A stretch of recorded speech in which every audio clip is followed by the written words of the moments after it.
Hello everyone, it's Moonkin FTW back again with another RCT3 Coaster Challenge episode. We're on episode 5 and we're going down the list of all the roller coasters I'm going to build.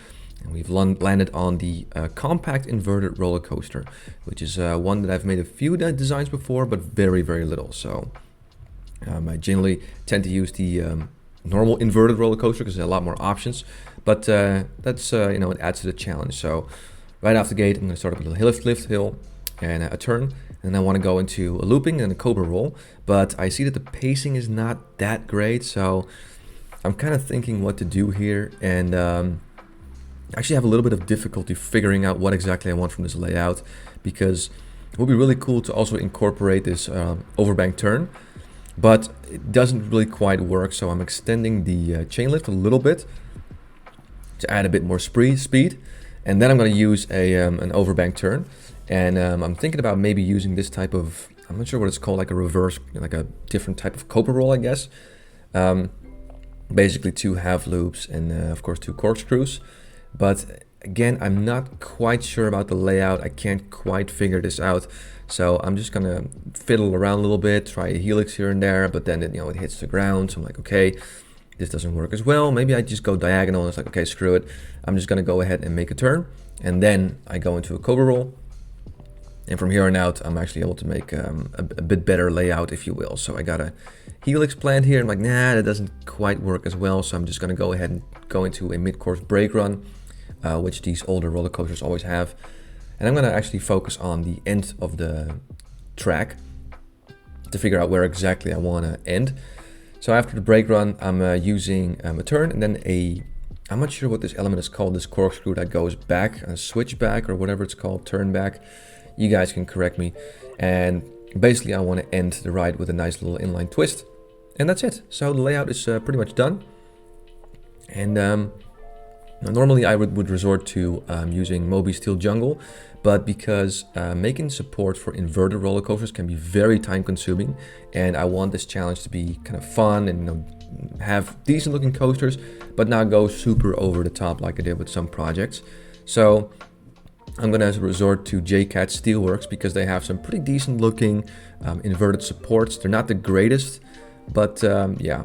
So here I'm just checking out again the pacing of the ride to see if everything's okay. And I see, yeah, this corkscrew turn back thing is a bit too slow. So I adjust the brakes. I check it again. I'm like, okay, that's still a little bit too slow. So I'm going to up the speed of the brakes. And let's go ahead and go again. And then into the turn and inline twist. And there we go. So now I'm satisfied with the pacing. We can get started. So like I said, JCat Steelworks has these pre-made inverted supports, which means I'm not going to use any footers, which I normally use because these won't line up, but that's okay. Again, it should look decent, but not super over the top, because I'm doing a coaster build for every single roller coaster type there is in the game, and Roller Coaster Tycoon 3 actually has a lot, and I mean a lot of different roller coaster types, like way more than RCT 1 and 2, which is really cool. So I'm just going to use all the pre-made kind of supports that JCat Steelworks has. And like I said, they don't, they look pretty okay. They're not the greatest, but they're miles better than the standard supports that you have when you build a standard roller coaster in RCT3. So we got the brake run here. Again, this kind of A-pillar I can just use over and over again. I'm kind of improvising with the support here for this corkscrew or this turn back, whatever it's called. And then final kind of airtime hill that you have. And then into the inline twist, which means I'm also going to adjust the Q a little bit. And then into the brake run. And that's pretty much it for the most part. I'm gonna copy paste my pre-made station design. I still like the way this looks. So for this one it works as well. And from here on out we can add the catwalk to the chain lift. So we turn around. And then we go all the way up. And of course, I'll make a catwalk as well for the brake run, the mid-course brake run. So there we go. And of course, the ending brake run, the final brake run as well. So there we go. So I'm going to change the cue a little bit here. So I'm going to make sure it's a little bit longer with some back and forth and a final support here to support that inline twist on the bottom. And from here on out, I'm just going to add a little bit of foliage here and there to add to the looks of the roller coaster. And then of course I'm going to use Beastie's path mods to make the path look a little bit more realistic.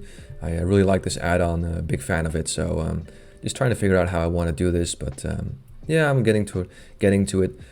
And it's a very versatile add-on. I love using it. You can make some amazing curved paths that you're not able to do with standard pathing. So that's great.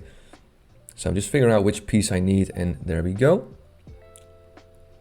I'm gonna use that to kind of improvise, and there we go. Now the pathing is all done. Just need to use the stairs to update the stairs. So here's the catwalk for the mid-course brake run. There we go. And finally, last but not least, just a little bit of foliage to make sure that this coaster doesn't awkwardly look, just sit there without any sort of theming or scenery, if you will. So yeah, that's pretty much done in terms of the compact inverted roller coaster. I think it actually looks quite nice. I like the color scheme. I like the layout. I think it's pretty realistic. I don't think any sort of compact inverted coaster has that that corkscrew that goes back, basically. So that's maybe the only thing that's not super realistic. But other than that, I think the layout is quite nice. You got some basic inversions. You got an overbank turn. And yeah, general just decent theming. So really like the way this looks. I like this more than the coaster ball, of course, you know.